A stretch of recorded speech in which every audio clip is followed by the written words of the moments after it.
Nós estamos terminando hoje, nosso terceiro encontro de domingo, o tema ringue virtual. Eu disse semana passada que quando nós planejamos as séries de mensagens, a gente não imaginava que a cada dia, a cada semana, as coisas ficariam piores do que já estão. A gente percebe isso no ambiente virtual, a maneira que as pessoas têm se comunicado, conversado, se relacionado, defendido as suas opiniões políticas, ideológicas, tem demonstrado o quanto essas plataformas se tornaram um ringue virtual. A gente está se degradando literalmente, baseado nos nossos pressupostos de visão de mundo, e a gente já perdeu respeito, já perdeu coerência, perdemos uma série de coisas em detrimento, muitas vezes, daquilo que nós compreendemos o que é certo e o que é errado.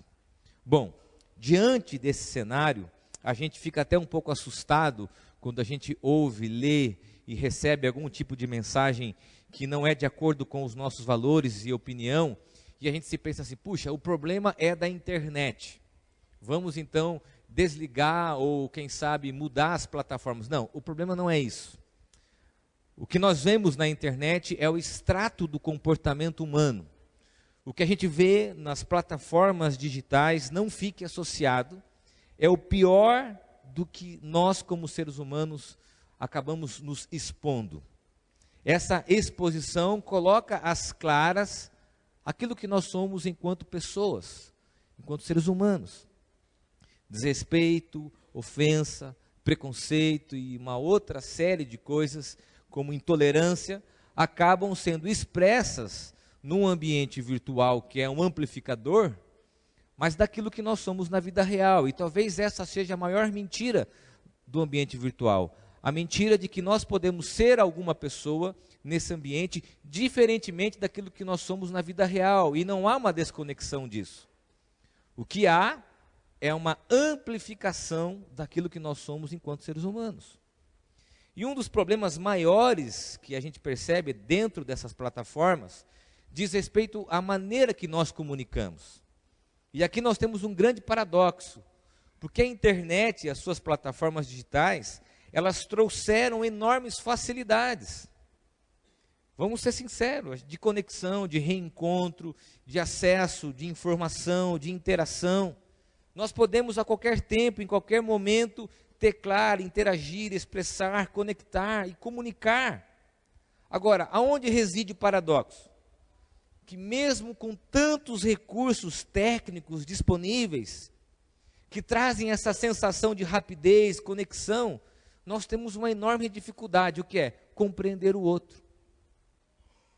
Parece que a gente está tão perto, mas tão distante, porque somos uma geração que usufrui da era da comunicação, mas que enfrenta seríssimas dificuldades de compreender o próximo. Eu consigo falar com meus filhos, eu consigo receber uma mensagem da minha esposa, eu consigo falar com parentes que estão fora do país, pessoas que estão trabalhando num outro local, uma facilidade absurda, mas isso não me torna apto a compreender e a me comunicar da melhor forma. E essa é a contradição. Os recursos tecnológicos não nos fazem bons comunicadores, porque o bom comunicador se pressupõe não só aquele que fala, mas também aquele que sabe receber do seu receptor. A grande contradição é que hoje a maior distância, e isso soa como um absurdo, não é mais a distância geográfica, não é mais a distância que diz respeito à velocidade, mas a distância entre duas pessoas. Você consegue estar num programa, numa atividade, alguém te mandar uma mensagem agora, falando de um compromisso amanhã, que legal, que recurso tecnológico. Hoje de manhã eu estava pregando, falando sobre isso, quando eu cheguei ali, estava a mensagem da minha mulher, pedindo para sair daqui, comprar o almoço, comprar nhoque. Facilita, passa nisso, só que ela não mandou uma coisa, ela mandou várias coisas, queijo, molho, refrigerante, sobremesa, e você sai com um setlist dali. É bom, né? Por quê? Porque isso facilita. Mas qual que é o problema? O problema é que com tudo isso, a gente tem os ouvidos tapados e os olhos fechados a compreendermos as pessoas. Por isso que muitos de nós, e aqui reside esse problema da introdução, tem mais facilidades de se comunicar através de plataformas digitais do que olho no olho. E essa geração chamada de nativos da internet, os adolescentes, pré-adolescentes, as crianças, tem muito mais facilidade de se expressarem pelos canais virtuais do que face a face. Por que isso? Eu quero levantar aqui algumas respostas, alguns problemas, na verdade. Primeiro, porque há uma falta de tempo e atenção devida. A gente vive correndo. E essa falta de tempo faz com que a gente opte constantemente pela comunicação dos recursos virtuais. Um exemplo. Acontece isso muito. Desculpa, mas eu vou dar alguns exemplos nossos pessoais. Você acorda de manhã, naquela correria, 6 da manhã, arruma filho, põe no carro e tal, café da manhã, deixa um aqui, trabalha, quando você chega tem uma mensagem. Tá tudo bem? Como que você não deu tempo de conversar? De falar, esqueci de falar para você que hoje tem esse compromisso, e nós começamos a conversar virtualmente, estabelecer coisas que não deu tempo, dentro da nossa rotina, de conversarmos pessoalmente. Então tem muita gente que faz essa opção de se comunicar nas plataformas digitais, porque não nutre o tempo e a atenção devida. Facilitou, mas se tornou um hábito constante, a gente não mais conversar e tratar dessas coisas apenas dentro da plataforma digital. Por isso que tem muitos casais, muitos relacionamentos interpessoais que têm dificuldades seríssimas de comunicação, porque só fazem o seu DR, as suas discussões da rotina, nessas plataformas, e tem uma dificuldade de dizer isso olho no olho. Um outro problema, talvez o mais grave disso, é que quando eu escrevo, eu envio uma mensagem, não há compreensão do sentimento da palavra. Dizem aqui os estudiosos de comportamento que esse é um grave problema, porque quando eu me comunico, eu digito, não há expressão na sua totalidade, física, conceito, sentimento, voz, expressão, e muitos ruídos nascem disso. Às vezes quando você manda um texto e você não colocou lá a devida acentuação, pontuação, não era uma vírgula, era um ponto, e aquilo nasceu um debate, uma discussão. Ainda bem que hoje dá para apagar a conversa no WhatsApp, mas quantos conflitos nasceram disso, da falta de compreensão das pessoas? Quantos? Um dos sentimentos, quando alguém diz, olha, preciso falar alguma coisa para você, posso falar com você? Pode. Aí a pessoa some, não digita mais. E deixou só a primeira frase lá, e você fica lá, caramba, e aí? Fala logo, né? Não completa, porque o texto é frio. E aí eu vejo as pessoas nos ambientes virtuais, digitando textos, opiniões, e brigando com os seus receptores, porque eles não sabem interpretar texto, mas nós também não sabemos nos comunicar, porque a plataforma não dá a possibilidade da gente se expressar enquanto tom de voz, enquanto comunicação física, verbal, não há. E muitas brigas acontecem disso. Nossa, mas como ele disse isso? Mas eu não disse isso, eu disse de uma outra forma. Não, mas você disse. E aí as discussões nascem em função disso, da falta da compreensão do outro. E se nós nos comunicamos apenas por plataformas digitais, tende a aumentar o ruído da comunicação familiar, conjugal, profissional. Um outro problema é que há uma exposição indevida. Isso ocorre quando a gente envia algo sem pensar no local errado. Quando você está com o coração, a mente quente, você vai lá e quer desabafar, e você digita e manda. Sai correndo, né? É isso que o pessoal usa na internet. Você não pensa, você escreve aquilo e fala aquilo, coloca para fora, sem pensar. Mesmo com o recurso e da possibilidade de apagar, o estrago foi feito. Mensagem no horário errado, no momento indevido, a gente faz isso constantemente. E é muito comum, e isso faz parte até da rotina hoje das pessoas, essas discussões, por exemplo, quando você encontra com alguém e fala assim, rapaz, você viu que fulano postou lá no grupo? Eu falei, não vi. Nossa, cara, espera aí, tem uns prints. Aí ele tira. E aí você tem esse acervo, antes que o cara apague, fala, rapaz, e a gente faz, e se pega fazendo uma coisa que eu quero confessar que eu faço. A gente adora ir nos comentários para ver a treta que está acontecendo. Não é verdade? Dá uma espiada lá nas pessoas. Por quê? Porque a gente percebe que tem gente que é indevido, indevida, na postura, na fala, no comentário, na hora. Às vezes a pessoa está indo trabalhar, entrando numa sala de aula, às vezes está indo viajar, e a gente não tem mais esse time, esse momento. Eu disse isso aqui, vou repetir de novo como uma ilustração que cabe nesse momento, para a gente fazer uma reflexão bíblica a partir da nossa realidade.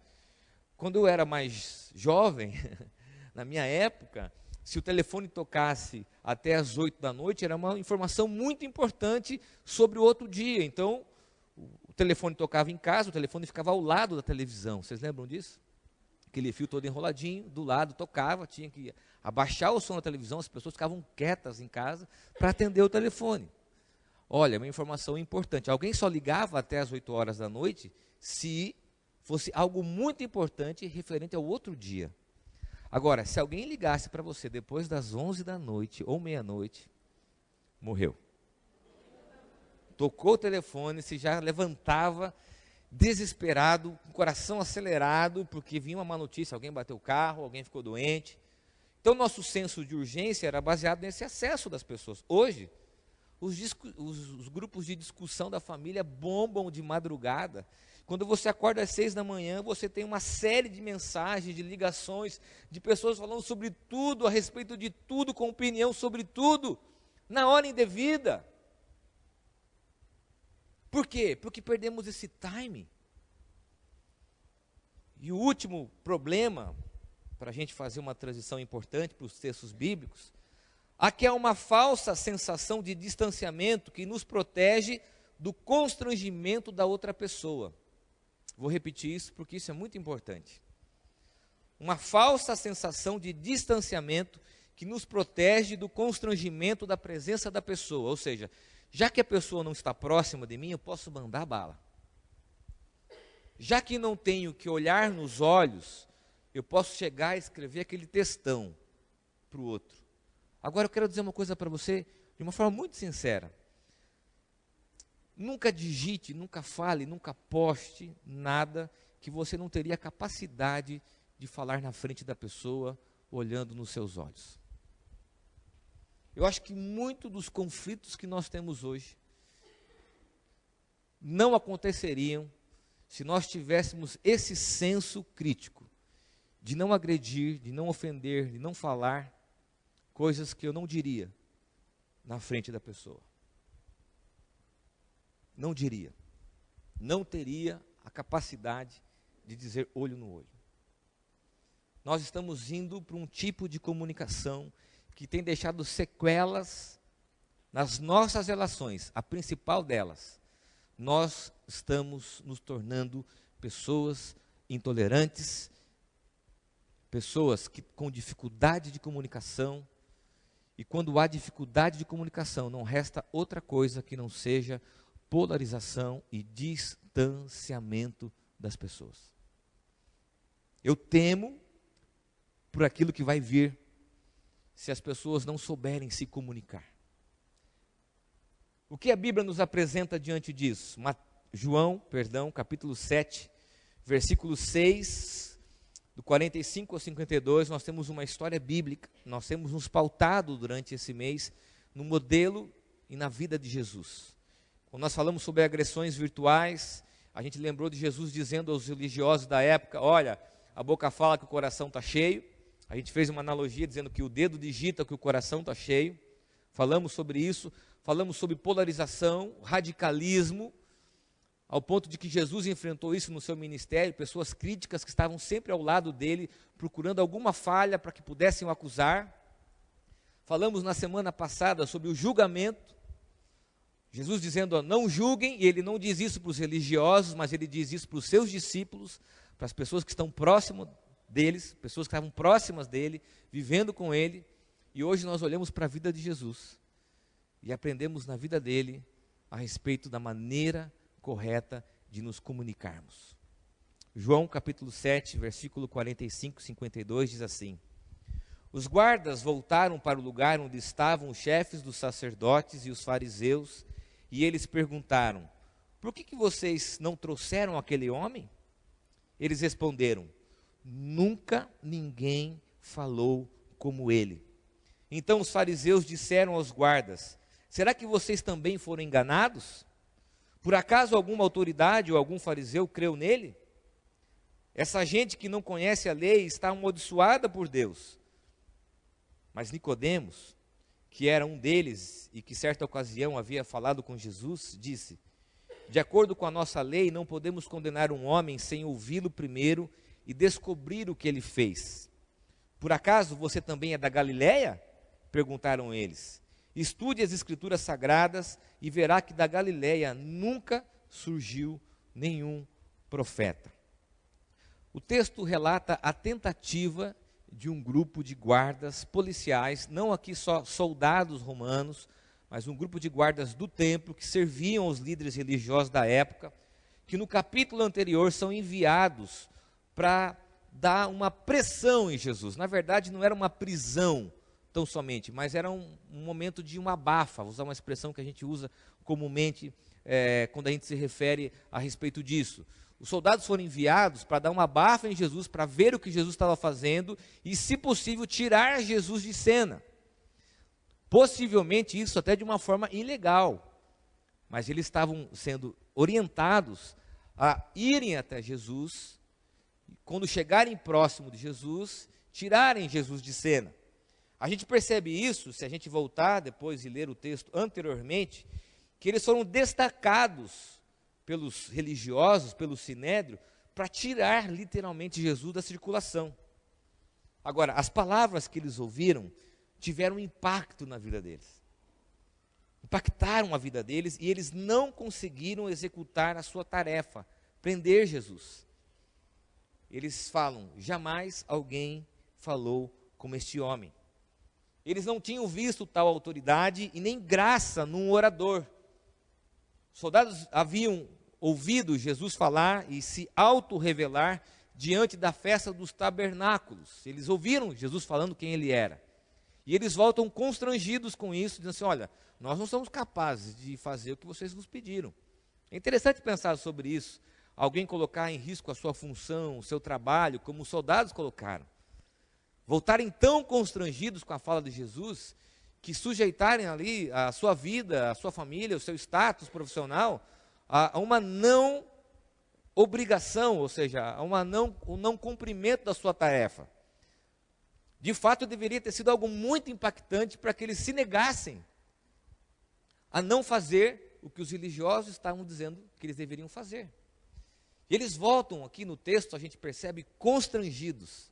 Olha, nunca ninguém falou como este homem. E a primeira consideração do texto não é só o aspecto da possibilidade de avaliarmos o que Jesus disse ou não, mas é porque o texto nos faz considerar que nós temos, assim como aqueles religiosos, uma habilidade de manipularmos a comunicação. Olha que interessante. A habilidade de Jesus era de se comunicar e a habilidade dos religiosos era de manipular. Há uma contraposição. Enquanto as palavras de Jesus libertavam as pessoas, traziam consciência de quem ele era, os religiosos estavam preocupados em manipular toda aquela história e inclusive manipular as justificativas dos soldados, dos guardas, em detrimento dos seus próprios interesses. Olha o que a gente percebe no texto. Primeiro, contra-argumento que eles usam diante dessa fala dos guardas. Eles descredenciam Jesus, diminuindo as pessoas que acreditavam nele. Então os fariseus disseram aos guardas: será que vocês também foram enganados? Será que vocês foram também enganados por esse homem?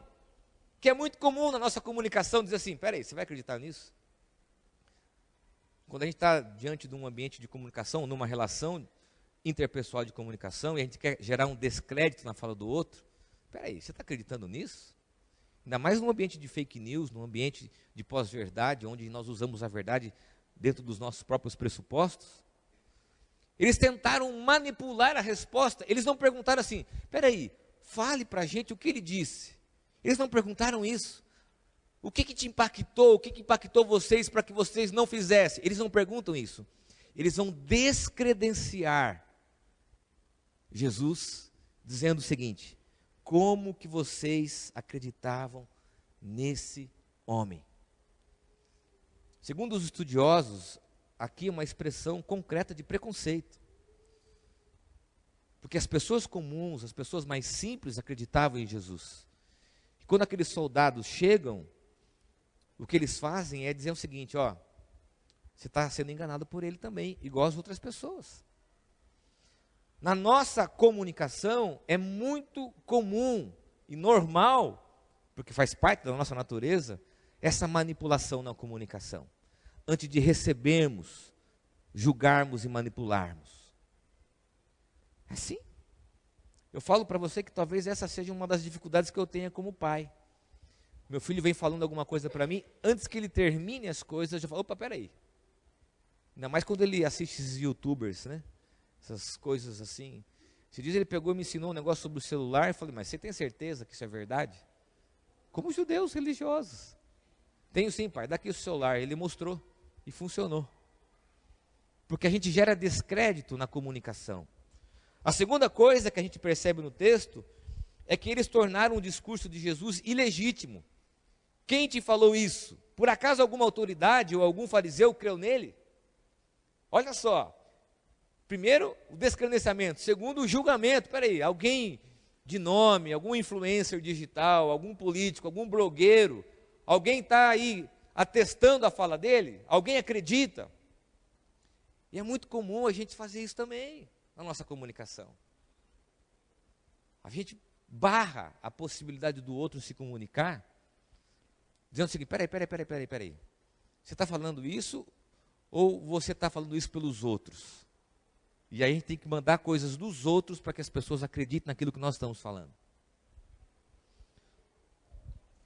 Depois eles falam a respeito da manipulação religiosa, ao ponto de dizer o seguinte, essa gente que não conhece a lei está amaldiçoada por Deus. Olha que manipulação religiosa, muito do que a gente vê hoje, líderes religiosos manipulando as pessoas ao ponto de dizer como eles vão ser amaldiçoados. E às vezes é comum na discussão, a gente quando perde a discussão, quando a gente vê que não tem conteúdo e informação, a gente usa um pressuposto religioso como uma bomba de um videogame no final para acabar com a conversa, porque nós não estamos dispostos a comunicar e receber a informação do outro. É mais ou menos a expressão que a gente usa, você vai se ver com Deus.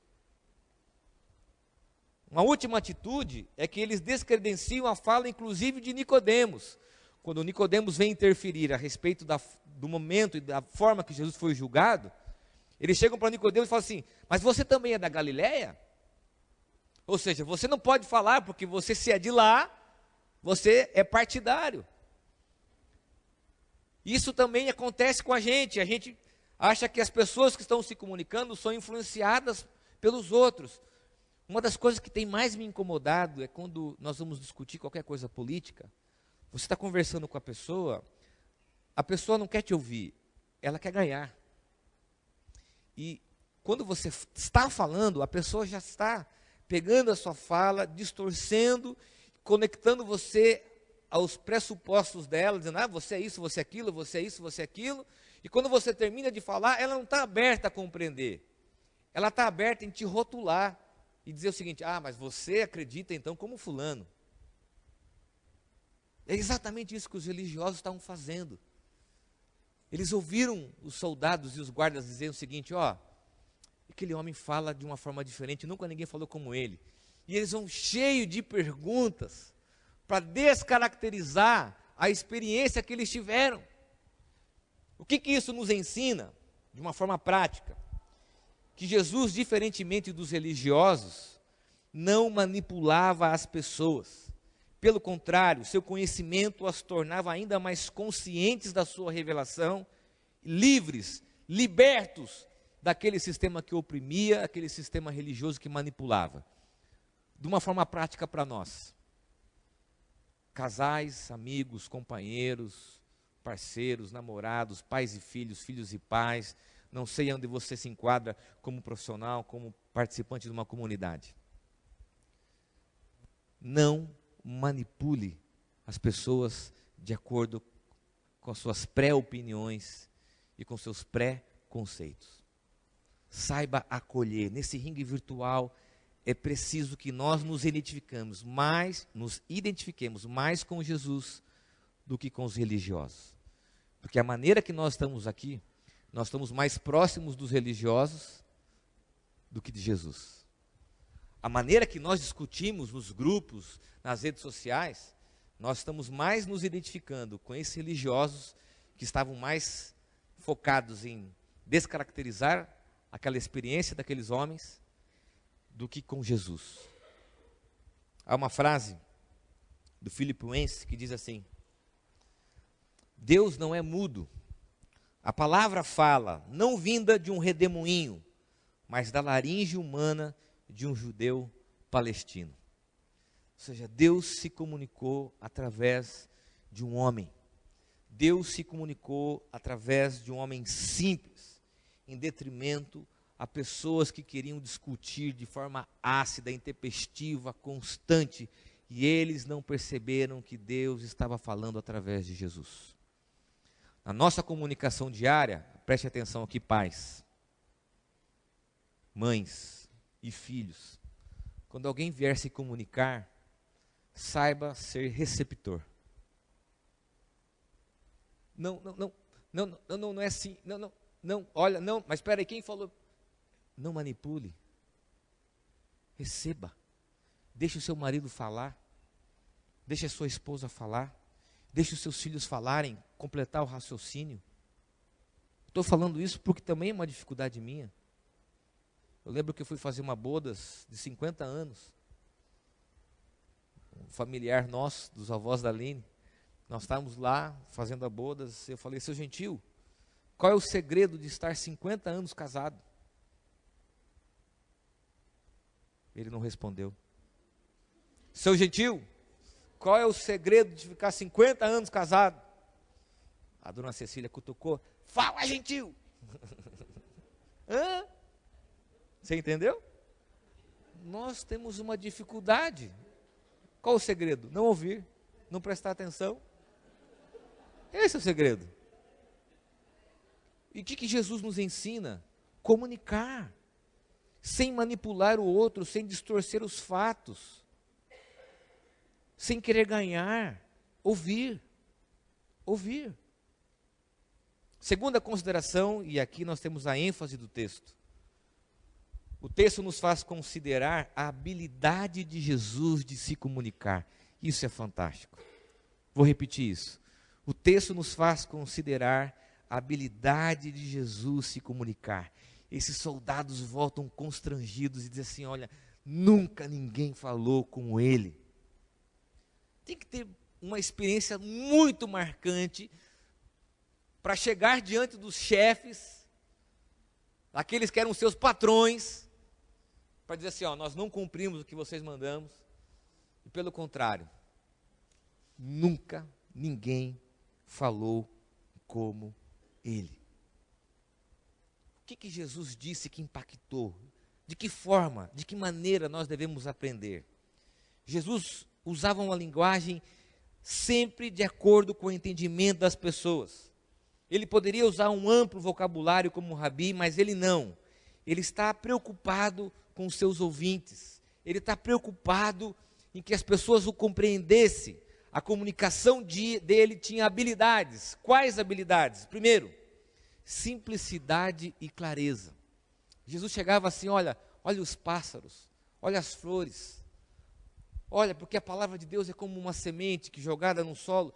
Jesus usava metáforas, narrativas, usava parábolas, para que as pessoas simples compreendessem de forma clara, enquanto que nós, nas nossas relações, somos confusos, pragmáticos, queremos falar neologismos, ou seja, palavras difíceis, com difícil compreensão das pessoas, sem de fato ser claro e objetivo, simples. O que Jesus nos ensina é sermos simples na comunicação e claros. Eu lembro que quando a gente era criança, nós íamos na igreja presbiteriana, a 2 quadras de casa, tinha um pastor visitando a nossa comunidade com uma linguagem muito erudita, e nós estávamos voltando, essa é uma história que a gente sempre lembra em família, e a discussão era porque ele usou uma palavra na pregação que ninguém sabia, era a palavra pecúlio. E aí nós voltamos conversando, o que era pecúlio? Meu pai disse assim, na forma simples dele, olha, eu não sei o que é, mas que é bonito, falar palavras difíceis é bonito. Porque a gente tem essa compreensão de que toda essa informação em conteúdo, ela é usada como uma arma e não como uma coisa simples, humilde, para trazer compreensão para nós. E Jesus tinha essa habilidade. Deixa eu dizer algo para você, pai, mãe, e aí todos os grupos que eu já citei aqui. Seja claro, seja simples, objetivo na sua comunicação. Não use de conhecimento, use de compreensão, preocupar-se com o que o outro está recebendo, da forma que o outro vai receber. É isso que Jesus nos ensina. Por isso que Max Lucado diz que Deus fala todas as línguas, incluindo a sua. Há uma preocupação de Deus se fazer entendido, de ser compreendido. E por isso ele se coloca de uma forma muito, muito clara.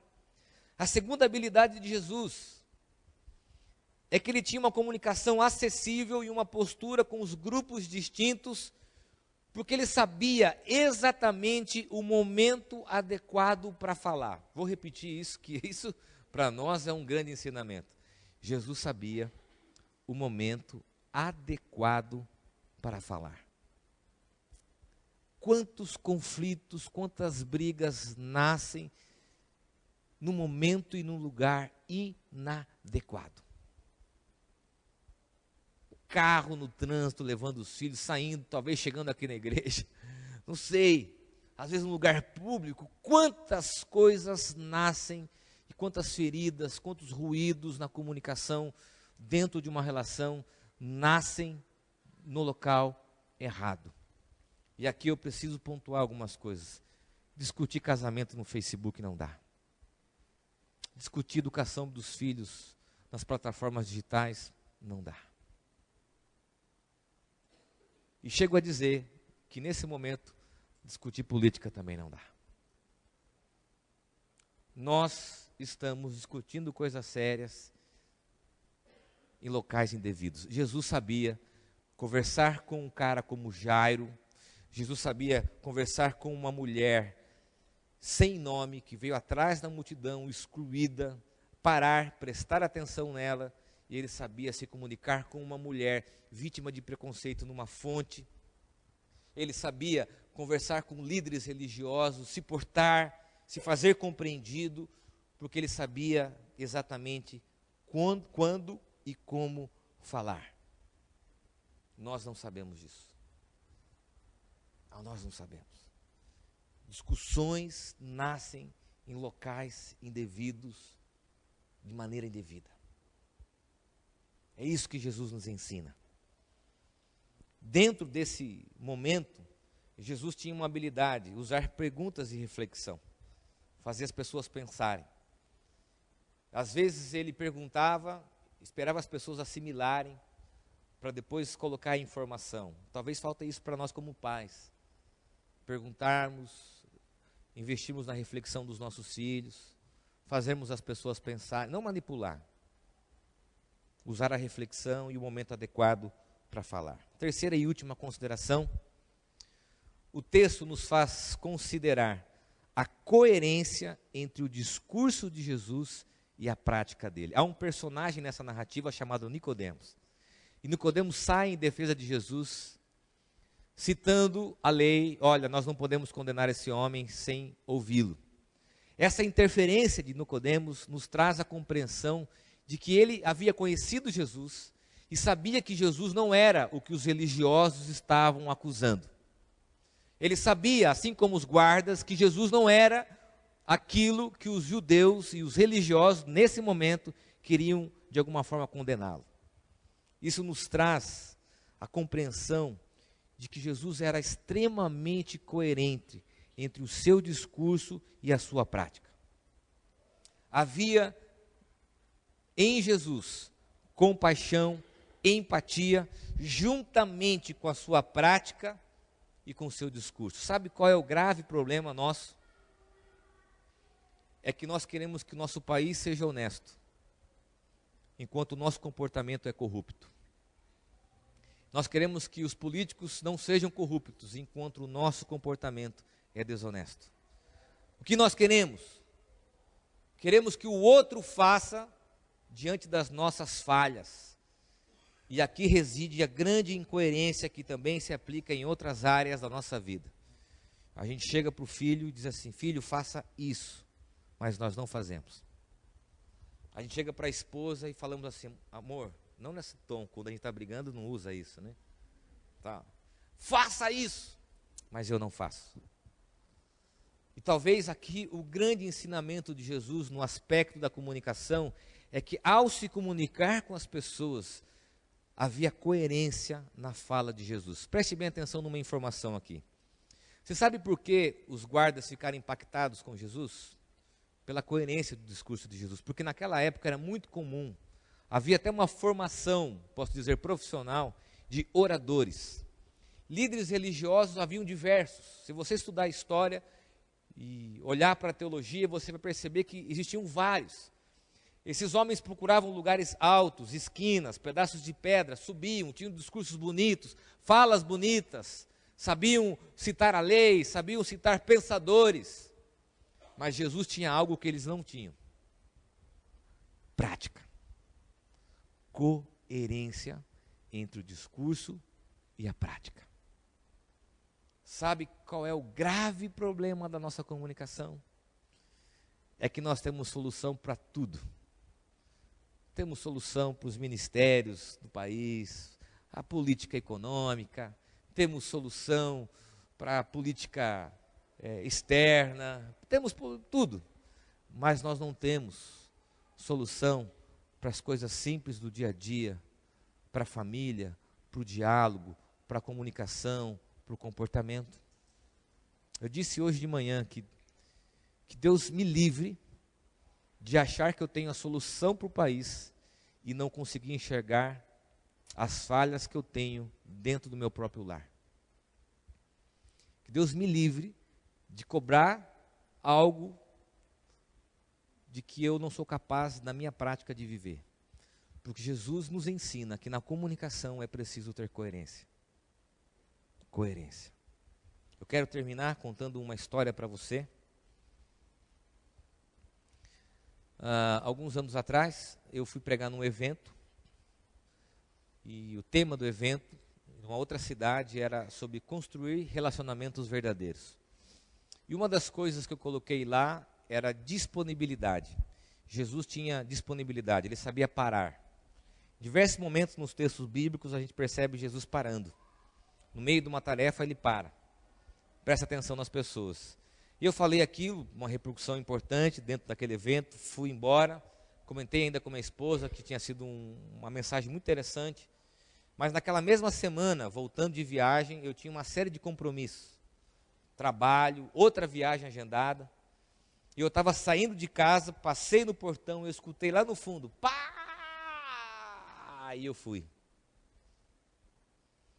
Eu fui, porque eu tinha compromisso, trabalho, passou uma quadra, passou 2 quadras, passou 3 quadras. Eu pensei naquilo que eu tinha pregado.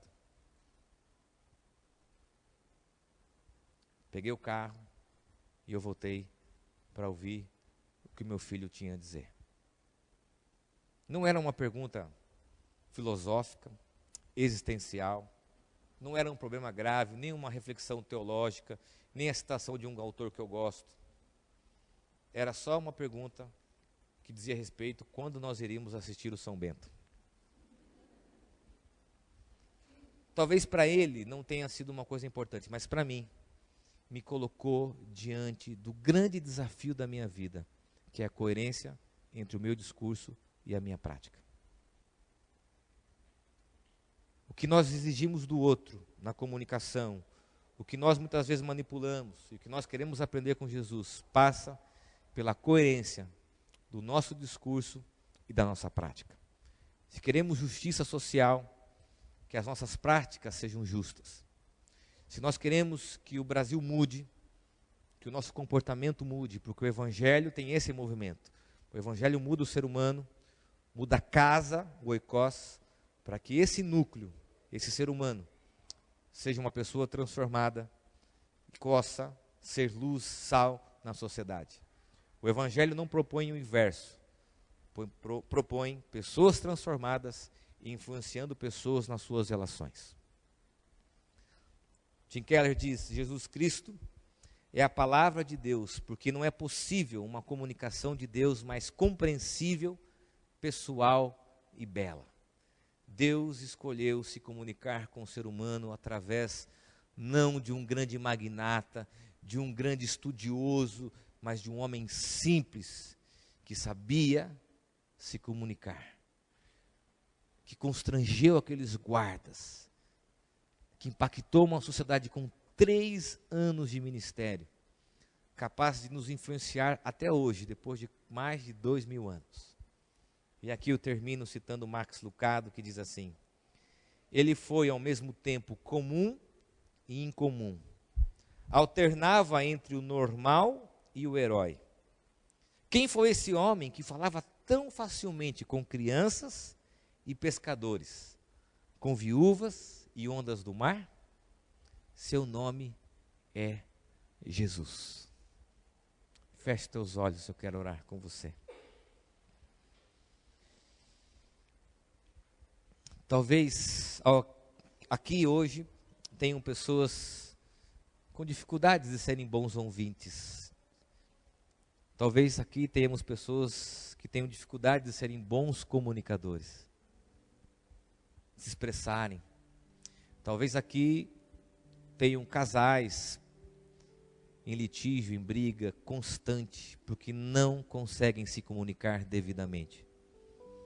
Talvez aqui tenhamos pais que vivem nesse ambiente de falta de comunicação, de diálogo. Talvez maridos, esposas que precisam aprender a se comunicar.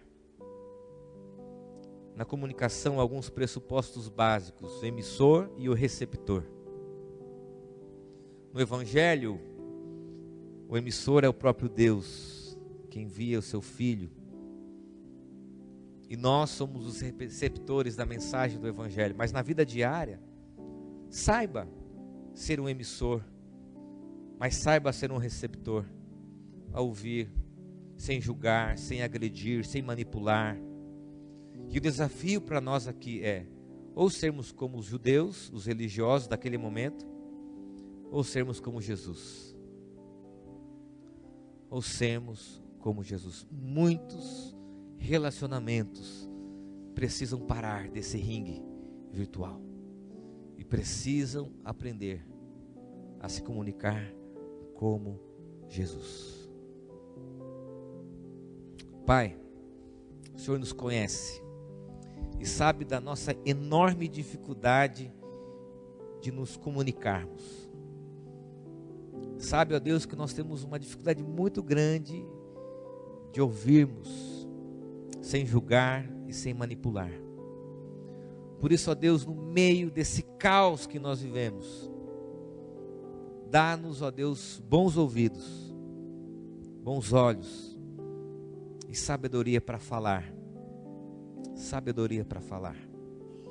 Ó Deus, aqui estão casais que não estão se entendendo, que se agridem constantemente, que julgam e que talvez só conseguem conversar através dessas plataformas. Ó Deus, traz a elas a capacidade, através de Jesus, de olharem olho no olho, de se comunicarem, de encontrarem o caminho do coração um do outro novamente. Ó Deus, como pais, e eu me incluo nisso, dá-nos a capacidade de nos comunicarmos com os nossos filhos e de Ele conosco também, ó Deus, com cada um de nós. Ó Deus, restaure em nós essa capacidade em Jesus. É o que eu oro. Amém e amém.